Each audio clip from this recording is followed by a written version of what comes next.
Did you have a favorite talk show growing up? Or? Yeah, I think growing up it was Phil Donahue. And, you know, what's ironic is that nobody's doing Phil Donahue today. And we're so uptight that I'm not sure anybody can. Phil did things that were crazy, dressed up as a woman and talked to dangerous groups of people. And then Oprah took what Phil Donahue did and turned it into, you know, its own genre. I mean, there's talk shows and then there's Oprah.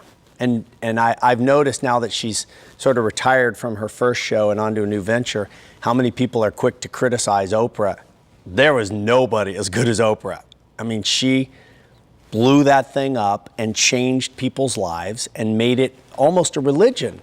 And now she's preaching on OWN and people like it. I mean, she really redefined that whole genre.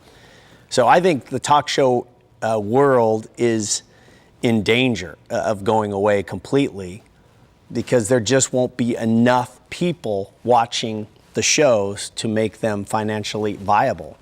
That's how I feel. I mean, as you interview me today, I'm not that impressed with most of what's on daytime. And I'm disappointed with what gets the ratings. And it's not a criticism of it. It's just my own personal feeling that, man, it's hard. It's hard when your gut wants to go left, but the producer brain is screaming you should go right. Where do you go? You end up in the middle, which is never a good place to be. What's your vision for this show? I mean, can you see doing this for the next 10 years? Can you see being the next Oprah? I mean, what's your hope for it, I guess? The honest truth about the hope of the show is to learn enough to figure out what show it is you really want to do. I think you have to figure out your show first, and you're supposed to know it on day one. It's like you're supposed to know what you want to be when you grow up, when you're 16. But the truth is, you might not know what you want to be when you grow up until you're 40. Well, that's the truth. And I can't lie and say that I know exactly what this show should be, or I'd be doing it. We're finding it. We're still new, and we're trying to figure out what is the show that we as a team want to produce and that the audience wants to watch, rather than what will they watch? Let's do that.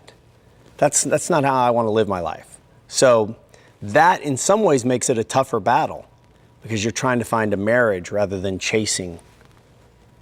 And the show's got to gain momentum and you have to be patient with it. Yeah, you have to be very patient too, and it's very hard to do in television. They want a rating yesterday.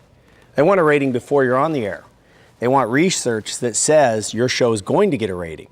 I mean, it continues to back up, and at a certain point, I think everybody who's in this world says the business people do the business side, and the creative people do the creative side, and then you just sort of let it go and see where it goes. And that's what we're doing. We're just having fun doing the show. I mean, the people that were on the show today, as an example, I was blown away by. I was blown away by these three young people who taught me more in an hour than I would have learned reading any book.